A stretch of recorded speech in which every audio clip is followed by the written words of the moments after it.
Welcome to PDR news. రుణమాఫీకి ప్రభుత్వం విధించిన షరతులను ఉపసంహరించుకోవాలని, రుణం తీసుకున్న రైతులందరికీ రుణమాఫీ చేయాలని బీఆర్ఎస్ పార్టీ మండల అధ్యక్షులు తుమ్మల వెంకటరెడ్డి డిమాండ్ చేశారు. BRS party working president KTR ఆదేశాల మేరకు మాజీ ఎమ్మెల్యే పైల శేఖర్ రెడ్డి పిలుపు మేరకు బీఆర్ఎస్ పార్టీ మండల శాఖ ఆధ్వర్యంలో వలికొండ మండల కేంద్రంలో నిరసన కార్యక్రమాన్ని చేపట్టారు. ఈ సందర్భంగా బీఆర్ఎస్ పార్టీ నాయకులు మాట్లాడుతూ ప్రస్తుత తెలంగాణ రాష్ట్ర ప్రభుత్వం తెలంగాణ రైతాంగానికి ఏకకాలంలో 2 లక్షల రుణమాఫీ చేస్తామని కాంగ్రెస్ పార్టీ ఎన్నికల మేనిఫెస్టోలో చెప్పిన మాట తప్పిందని, కొద్దిమంది రైతులకు మాత్రమే రుణమాఫీ చేసి చేతులు దులుపుకునే ప్రయత్నం చేస్తుందని విమర్శించారు. రైతుల ఓట్ల కోసం రుణమాఫీ హామీ ఇచ్చి నిబంధనల పేరుతో అనర్హులను చేసి రైతులను దగా చేస్తుందని పేర్కొన్నారు. ప్రతి రైతుకు 2 లక్షల రూపాయల రుణమాఫీ ఎలాంటి షరతులు లేకుండా వర్తింపచేయాలని అన్నారు.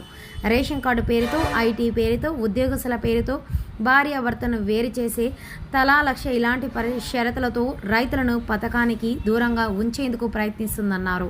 అదే జరిగితే బీఆర్ఎస్ పార్టీ రైతుల కోసం పోరాటం చేస్తుందని, రైతులందరికీ 2 లక్షల రూపాయల రుణం వర్తించేదాకా మిశ్రమించేది లేదని అన్నారు. రుణం తీసుకునేటప్పుడు లేని రేషన్ కార్డు నిబంధన ఇప్పుడు ఎందుకని ప్రశ్నించారు. పట్టాదారుడు పాస్బుక్ ఆధారంగానే రుణమాఫీ చేయాలని డిమాండ్ చేశారు.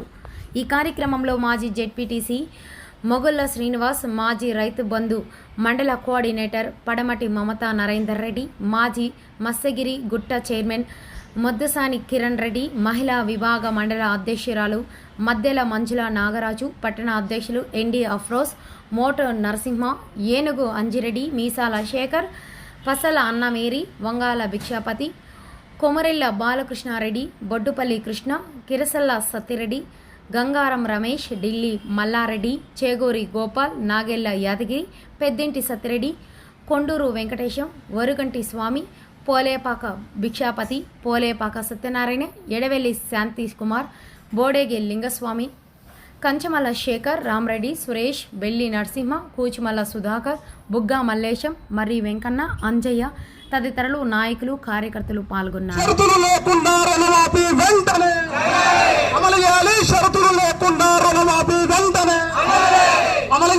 రైతులందరికీ షరతులు లేకుండా రుణమాఫీ అమలు చేయాలి. రైతులందరికీ రుణమాఫీ వెంటనే.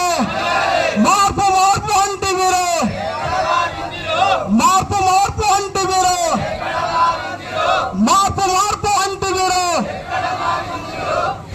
తెలంగాణ ప్రజానీకం, మేధావులు అందరూ కూడా ఒకసారి ఆలోచించాల్సిన అవసరం ఉంది. ఎన్నికలకు ముందు కాంగ్రెస్ పార్టీ దొంగ హామీలతోటి 6 గ్యారంటీలని అందులో 13 అంశాలను చేర్చి డిసెంబర్ 9వ తారీఖు నాడు మేము అధికారంలోకి వస్తాం, అధికారంలోకి రాగానే అన్ని హామీలను అమలు చేస్తాం, మాకు ఓటేయండి అని మాయమాటలు చెప్పి మరి ఆనాడు అధికారంలోకి రావడం జరిగింది. మరి సుమారు అధికారంలోకి వచ్చి 8 నెలలు దాటిపోయింది. మరి రుణమాఫీ చేయమంటే రైతులు ఇవాళ ఆగమ్య గోచరంగా ఉన్నారు. రైతాంగం అంతా ఆందోళనలు ఉంది. రైతులు కేవలం ఇప్పుడు బ్యాంకుల చుట్టూ తిరుగుడు ఏర్పోతుంది. వ్యవసాయ అధికారుల చుట్టూ తిరుగుకుంటా మరి మాకు లోన్ మాఫ్ కాలేదు. మరి కారణం ఏంటంటే ఎవరు కూడా సరిగ్గా చెప్పడం లేదు. కింది స్థాయి నుంచి పై స్థాయి ముఖ్యమంత్రి వరకు కూడా మొత్తం అబద్ధాలతోటి కాలం వెల్లదీస్తారు. ఒకసారి రేషన్ కార్డు అవసరం ఉందంటాడు, ఒకసారి రేషన్ కార్డు అవసరం లేదంటాడు. ఆయన మాటలు ఆయనకి ఒక బస్సు అని పెట్టిండు, మరి ఒక బస్సు ఉన్నది కూడా లేదు. మహిళలకు బస్సు అన్నాడు, మహాలక్ష్మిని చేస్తున్నాడు. అది ఒక్కటి తప్పిస్తే ఇక ఏది కూడా మరి అమలు చేయని పరిస్థితులు ఉన్నది. ఒకటే డిమాండ్ చేస్తున్నాం బీఆర్ఎస్ పార్టీ పక్షాన, ఖచ్చితంగా రుణమాఫీ 2 లక్షల వరకు ఎలాంటి షరతులు లేకుండా మీరు ఏదైతే మాట ఇచ్చిరో, ఎన్నికలకు ముందు మీరు ఏదైతే మాట ఇచ్చిరో కాంగ్రెస్ పార్టీ మాట ప్రకారం మాట నిలబెట్టుకోవాలి. ఖచ్చితంగా రైతులందరికీ ఎలాంటి షరతులు లేకుండా బేషరతుగా రుణమాఫీ చేయాలి. రుణమాఫీ చేసేదాకా వదిలిపెట్టే ప్రసక్తే లేదు. జై తెలంగాణ, జై తెలంగాణ. కేసీఆర్ గారి నాయకత్వం, పైల శేఖర్ రెడ్డి గారి నాయకత్వం, రైతుల ఐక్యత, రైతుల ఐక్యత. ఏదైతే ఇదే రేవంత్ రెడ్డి గారు డిసెంబర్ 9వ తారీఖు నాడు మేము ప్రమాణ స్వీకారం చేయగానే టెంగున మీ అకౌంట్లలో డబ్బులు పడతాయి, మీరు పోయి లోన్ తెచ్చుకోరని చెప్పిండు. లోన్ తెచ్చుకున్న రైతు కావాలనో అది ఆయనకే తెలియాలి, మనకైతే ఎవరికి తెలియదు.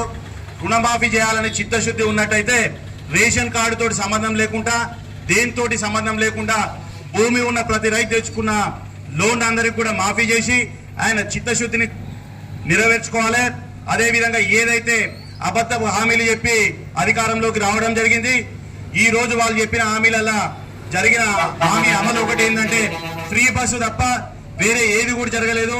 మహిళలకు ఇస్తా అన్న 2500 రూపాయలు ఇవ్వలేదు. అదేవిధంగా పెన్షన్ 4000 రూపాయలు చేస్తా అన్నారు, అది కూడా చేయలేదు. ఈ రోజు మనకు మొత్తం రుణమాఫీ చేయాల్సింది 41,000 కోట్లు ఉంటే వాళ్ళు చేసింది 17,000 కోట్లు. వాళ్ళు చేసింది కూడా ఏమీ లేదు. ఏదైతే జూన్ లో రావాల్సిన రైతు బంధు ఏదైతే ఉందో అది మన అకౌంట్ లో వేస్తే అదే దాదాపు 10,000 కోట్ల రూపాయలు అవుతుంది. అవే డబ్బులు మనకిచ్చి రుణమాఫీ చేసినామని చెప్తున్నారు. ఈ రకంగా దొంగ హామీలతోటి ఎన్ని రోజుల కాలం వెళ్ళబూరుస్తారు. ఏదైతే ప్రజలను మోసం చేసి ఓట్లు వేయించుకున్నారో కానీ ప్రజలకు కూడా అందరికి అర్థమైంది. వీళ్ళు చెప్పిన దొంగ హామీలు అన్ని కూడా ప్రజలకు అర్థమైనాయి. రేపు రాబోయే రోజులలో ఖచ్చితంగా కాంగ్రెస్ పార్టీ మీద ప్రజలు తిరుగుబాటు చేసే రోజు ఖచ్చితంగా దగ్గరలోనే ఉన్నది. ఈ రుణమాఫీని బేషరతు లేకుండా ప్రతి రైతుకు కూడా చేరే వరకు మా అందరం కూడా ఖచ్చితంగా పోరాటం చేద్దాం. ఈ పోరాటంలో పాల్గొంటున్న ప్రతి ఒక్కరికి పేరు పేరున ధన్యవాదాలు తెలియజేసుకుంటూ మాఫీ చేస్తానని చెప్పి ప్రజలకు మోసం చేసి ఓట్లు వేయించుకొని రాష్ట్రం చేతబట్టుకున్నంత మాత్రాలనే ఇప్పుడు అందరినీ కూడా రైతులకు ఏదో అటు ఇటు ఏదో కోడి పిల్లలకు వేసినట్టు కూడా కొంతమందికి ఒక 17,000 మందికి 22 లక్షల మందికి 17,000 కోట్ల రూపాయలు వేసి దాదాపు 31,000 కోట్ల రూపాయలు ప్రకటించినాక కూడా దాన్ని కావాలని కూడా ఏదో ఒకటి రేషన్ కార్డులో వంకలు పెట్టుకుంటూ ప్రతిరోజు కూడా ఏదో కాలక్షేపం చేసుకుంటున్నాడు. ఏ మంత్రి ఏం మాట్లాడుతున్నాడో ఎవరు ఏం చెప్తున్నారో కూడా ప్రజలందరూ గమనిస్తున్నారు. బ్యాంకుల చుట్టూ అగ్రికల్చర్ ఆఫీసర్ చుట్టూ వీళ్ళ చుట్టూ వాళ్ళ చుట్టూ తినడానికి తప్ప అక్కడికి పోతే మాకు ఏ హామీ లేదు, ఏది లేదు, మీ ఇష్టం, ఇచ్చిపోతే ఇచ్చిపోండి, మేము మాత్రం ఏం చేయలేము, గవర్నమెంట్ ఆప్షన్ ఇచ్చినప్పుడే పంపుతున్నాం అంటున్నాడు. ఒక్క మాట కూడా నిజం లేదు. కావాలనే అన్ని కథలు చెప్పుకుంటూ రోజు ఒకటి కాలం గడుపుతున్నారు వాళ్ళు తప్ప ఏమీ జరుగుతలేదు.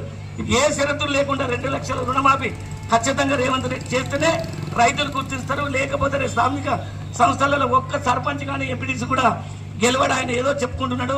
ఆయన చేతులు ఆయన ఉండే మంత్రులే ఆయన కరెక్ట్గా లేరు. ఈయన ఎవరు కూడా మీటింగ్లో సమానంగా రోజు మీటింగ్ పెట్టుకొని మాట్లాడరు. ఎవరి ఇష్టం ఉన్నట్టే వాళ్ళు స్టేట్మెంట్ ఇస్తున్నారు తప్ప ఈ రైతుల గురించి కాదు వాళ్ళు చేసేది. వాళ్ళు ఏదో మా చేతికైతే లింక్ చేస్తున్నారు. రేషన్ కార్డే లింక్ పెట్టకపోతే ఇంకా దాదాపు 30 లక్షల మందికి కూడా రుణమాఫీ చేయవలసిన అవసరం ఉంది. అవన్నీ ఖచ్చితంగా చేస్తేనే నేను గుర్తిస్తారు. ఏదో చెప్పినా నేను అందరికీ అంటే ఎలాంటి షరతులు లేకుండా అందరి రైతులకు అమలు చేయాలని మనం నిరసన కార్యక్రమం చేయడం జరుగుతుంది. ఈ పోరాటం అనేది భారత రాష్ట్ర సమితికి కొత్త ఏం కాదు. ఎందుకంటే కాంగ్రెస్ ప్రభుత్వం ఒకటి మర్చిపోతుంది. గతంలో రైతుల గోసగుచ్చుకున్నందుకే వాళ్ళు 10 సంవత్సరాలు శిక్ష వేసి మన తెలంగాణను పోరాడి సాధించిన కేసీఆర్ గారికి పట్టం కట్టి 10 సంవత్సరాల అవకాశం ఇచ్చారు. ఈసారి వీళ్ళు ఏదో చేస్తాం మార్పు తెస్తాము అంటే సరే శిక్ష వేసాం కదా, బుద్ధి తెచ్చుకొని సరైన పద్ధతికి వస్తారేమో, ఒక అవకాశం ఇచ్చి చూద్దాం, వీళ్ళు చేస్తామంటున్నారు కదా అని ఒక అవకాశం ఇచ్చినంత మాత్రాన రైతులను అరిగోసగుచ్చుకొని, రైతులనే కాదు అన్ని దొంగ హామీలు ఇచ్చి ఎలాంటివంటే బస్సు ఫ్రీ ఇస్తామన్నారు, ఫ్రీ ఇచ్చిరు బాగానే ఉంది, కానీ ఫ్రీ అన్న తర్వాత అందరు ఎక్కుతారు. అటువంటప్పుడు బస్సుల సంఖ్య పెంచాల్సిన అవసరం ఉంది, అవి పెంచట్లేరు. అదేవిధంగా మహిళలకి మహాలక్ష్మి పథకం కింద 18 సంవత్సరాలు నిండిన మహిళలందరికీ కూడా 2,500 రూపాయలు ఇస్తామన్నారు, అది లేదు. గ్యాస్ తక్కువకి ఇస్తామన్నారు, అది లేదు. ఫ్రీ కరెంట్ అన్నారు, అది లేదు. నిరుద్యోగ వృత్తి అన్నారు, అది లేదు. అన్నిటికీ ఎగనామం పెట్టి 15 ఆగస్టు లోపు నేనేదో రుణమాఫీ చేస్తా అని అన్ని దేవుళ్ళ మీద ఒట్లు పెట్టి ఎంపీ ఎలక్షన్లలో నాకు 8 సీట్లు వచ్చేలాగా చేసుకొని ఇవాళ గట్టెక్కిన తర్వాత అన్నిటికీ షరతులు పెడతా అని రేషన్ కార్డు ఉందని ఒకసారి అంటాడు, అవసరం లేదని ఒకసారి అంటాడు. అది ముందే చెప్తే రైతులు ఏ నిర్ణయం తీసుకునే వాళ్ళనేది ఎలక్షన్లలో తెలుస్తుంది. ఈ ప్రభుత్వం కాంగ్రెస్ ప్రభుత్వం చేస్తున్న పాలన చూస్తుంటే నాకు ఒకటి గుర్తొస్తుంది. ఏంటంటే అన్నీ తెలిసిన వాళ్ళు అణిగిమణిగి ఉంటారు, ఏం తెలియనోడు ఎగచక్షి పడతాడట. ఎందుకంటే ఏం తెలియదు వీళ్ళకి. ఒకటే రైతులను పొద్దున్న లేస్తే కేసీఆర్ను కేటీఆర్ని గత పాలకులను తిట్టుకుంటా పాలన చేయడమే తప్ప వీళ్ళు ఏం చేస్తారనేది వీళ్ళు మర్చిపోతున్నారు. కాబట్టి తెలంగాణ ప్రజలారా ఇకనైనా కాంగ్రెస్ ప్రభుత్వానికి బుద్ధి చెప్పాల్సిన అవసరం ఉంది. ఈ తెలంగాణ ప్రజలకు బీఆర్ఎస్ ప్రభుత్వం ఎప్పటికీ అండగా ఉంటుంది. మీ తరఫున బీఆర్ఎస్ పార్టీ ఎలాంటి పోరాటాలకైనా సిద్ధంగా ఉండి అన్ని సంక్షేమ పథకాలు మీకు అందేలాగా చేయడానికి మేము సిద్ధంగా ఉన్నాం. రుణమాఫీ ఏదైతే కొంతమందికి మాట అయింది, కొంతమందికి కాలేదు, కానీ వాళ్ళు చాలా ఇబ్బంది పడుతున్నారు. వాళ్ళందరి కోసము మా నాయకులంతా బీఆర్ఎస్ తరఫు నుంచి ఇక్కడికి వచ్చేసేసి ధర్నాకు నిలబడ్డారు. ఒక పార్టీ తరఫు నుంచి అంటే ప్రతి ఒక్కరు అంటే అది బీఆర్ఎస్ ఒక కట్టుతోని వచ్చేసేసి ఇక్కడ ధర్నలో కూర్చొని ధర్నా చేస్తున్నారు. ఖచ్చితంగా పేదవాళ్ళందరికీ మాఫీ కావాలనేసి బీఆర్ఎస్ తరఫు నుంచి మేమందరం కూడా అడుగుతూ ఉన్నాము. లేని వాళ్ళని అయిన వాళ్ళని ప్రతి ఒక్కరిని చూసుకొని మాఫీ చేయాలనేసి కోరుకుంటూ ఉన్నాము. రైతన్న వచ్చి ఒక మాట మాట్లాడండి. మా రైతన్న నువ్వు ఒక మాట మాట్లాడన్నానని మాట్లాడండి. వీళ్ళు 2 లక్షల వరకు రుణమాఫీ చేస్తున్నారు కదా, 2 లక్షల వరకు రుణమాఫీ చేయకుండా 2 లక్షలకు పైన ఉన్న బాకీ ఏదైతే ఉందో అది కట్టుకొని వస్తే మరి ఈ 2 లక్షల రూపాయలు బాకీ చేస్తుంటారు. ఎందుకు అని మా రైతు అడుగుతుండే. ఎందుకో సమాధానం కాంగ్రెస్ పార్టీ నాయకులు చెప్పాలి. నువ్వు ఇస్తానది 2 లక్షల వరకు రుణమాఫీ చేస్తున్నావు కదా, ఆ 2 లక్షల వరకు రుణమాఫీ చేసి అది మిగతాది ఉంటే తర్వాత కట్టుకుంటావు. ఇప్పుడే కట్టుకోమని షరతు పెట్టడంలో కారణం ఏంది అని అంటున్నాం. ఇగో ఇది కాంగ్రెస్ పార్టీ దోకాబారి పార్టీ, ఇది మోసాలు చేసే పార్టీ. కాబట్టి ఏదో ఒక రకంగా రైతులను ఇబ్బంది పెట్టడం కోసం, ఎగ్గట్టడం కోసం మాత్రం ఈ రకమైన ప్రయత్నం చేస్తున్నారు. అంటున్నారు రైతు అన్నారు 2,40,000 రూపాయలు ఉంది. ఆ 40,000 రూపాయలు మిత్యారే కావాలి. ఇప్పుడు ఎడిపోదు పెట్టుబడికే ఇబ్బంది అయితే ఈయన రైతు రుణమాఫీ పేరు మీద కేసీఆర్ సారు రైతు బంధు వేస్తుండే, అది కూడా ఎగ్గొట్టిండు. అది వేస్తుండే తెలియదు, అది వేస్తున్నాడు. మరి ఇప్పుడు ఈ 40,000 పెట్టుబడి కోసం అపోజిట్ తిరుగుతుంది. ఇప్పుడు మళ్ళీ ఈ 40,000 కట్టమంటే ఏడికెళ్ళి కడదాం. మరి ఈ చిన్న ఆలోచన వస్తలేదా ఈ ముఖ్యమంత్రి గారికి? ఈ బాధ మేమేమో పడాలి. ఆ 2 లక్షల వరకు మరి వేస్తే అయిపోతుంది కదా అన్నట్టుగా ఓడివండ మండల పార్టీ తరఫున మేము కూడా డిమాండ్ పెడతామని ఈ పార్టీ. ఎంపీ ఎన్నికలప్పుడు మనకు పాలిస్తున్న ముఖ్యమంత్రి రేవంత్ రెడ్డి గారు ఎంపీ ఎన్నికల ప్రచారంలో ఒక మాట మాట్లాడాడు. యాదగిరి లక్ష్మీ నరసింహస్వామి సాక్షిగా 2 లక్షల రూపాయల రుణమాఫీ ఆగస్టు 15వ తారీఖు లోపల అందరికీ మాఫీ చేస్తా. అటు సూర్యుడు ఇటు ఉదయించిన, ప్రపంచం తలకిందులైన, ఎవరు వచ్చినా ఎవరు బతికినా మీరందరికీ మాఫీ చేస్తున్నాం. అయ్యా అందరికి మాఫీ చేసినా మరి ఇవాళ మనసులో మోసం చేసినా కాదు, దేవుళ్ళని కూడా మోసం చేసిండు. ఇవాళ అందుకే మన హరీష్ అన్న దేవుళ్ళ చుట్టూ తిరుగుతాడు. అయ్యా మూర్ఖపు ముఖ్యమంత్రి ఏదో అబద్ధపు హామీ ఇచ్చి నిన్ను కూడా మోసం చేసి మా ప్రజలు మోసం చేసినట్టుగా నువ్వు మనసులో పెట్టుకొని తెలంగాణ ఆగి దేవుడా అని చెప్పేసి ఇవాళ దేవుళ్ళ చుట్టూ ఇవాళ హరీష్ రావు గారు తిరుగుతున్నారు. 9 నెలలనే రైతులు అరిగోసపడ్డారు. మనం అందరం కూడా చూసినాం. ఇత్తనాలు ఎరువులు సకాలంలో దొరకలే, కరెంటు సక్రమంగా ఇయ్యాడు. ఇవాళ లాస్ట్కు పంటలు కూడా కాలబెట్టుకున్నటువంటి దుస్థితి మనం అందరం కూడా చూసినాం. ఇవాళ కేసీఆర్ టైంకు రైతులు పెట్టుబడి ఇస్తుండే. ఈయనన్నాడు రైతు భరోసా ఇస్తా, నేను 15,000 ఇస్తాను. రైతులకే కాదు కౌలు రైతులకు ఇస్తాను, కౌలు రైతులకే కాదు కూలి వేసుకుంటే కూడా ఇస్తాను. ఆశపడ్డారు రైతు కదా ఇస్తారేమో అని ఆశపడ్డారు, ఓట్లేసారు. కేసీఆర్ ఇచ్చేటువంటి రైతు బంధు కూడా ఇవాళ ఇచ్చేటువంటి పరిస్థితి లేదు. ఇవాళ మోసం చేస్తున్నారు రైతులను మొత్తం కూడా. ఇవాళ ఏమంటున్నారు, ఒక దిక్కు నుంచి రైతులకు అందరికీ రుణమాఫీ 15 తారీఖు నాడు చేసిన అంటున్నారు. అభిషేకం చేస్తారనుకున్నా కానీ నా శివయాత్ర రైతులు ఊళ్ళో రైతులందరూ కూడా ఎక్కడ చేయాలి, ఏం చేయాలి భయం పుట్టుకో ముఖ్యమంత్రి ఇవ్వాలంటున్నా ఇవాళ భయపడి ఇంకేసేతుంది చేస్తామని ఇవాళ మాట్లాడుతుంది. ఇది ఎట్లయింది? కొట్లాడుతున్నాం కాబట్టి భయపడేస్తుండ్రు. కాబట్టి బీఆర్ఎస్ పార్టీ తెలంగాణ ప్రజల పక్షాన నిలబడుతుంది. ముఖ్యంగా రైతు నాయకుడు కేసీఆర్ ఉన్నంత కాలం రైతు మీద ఈగ వాలినా కూడా ఇవాళ బీఆర్ఎస్ పార్టీ చూసుకుంటూ కూర్చోదని చెప్పేసి కాంగ్రెస్ పార్టీని తెలుస్తున్నాం. ఇవాళ మంచిది మా అధ్యక్షుడు కూడా ఇక్కడనే ఇది తెలంగాణ అడ్డ. తెలంగాణ కోసం ఇక్కడి నుంచే 100 రోజుల పాటు దీక్షలు కొనసాగాయి. సబ్బన జాతులు ఇక్కడి నుంచే తెలంగాణ కోసం కొట్లాడినటువంటి గడ్డ.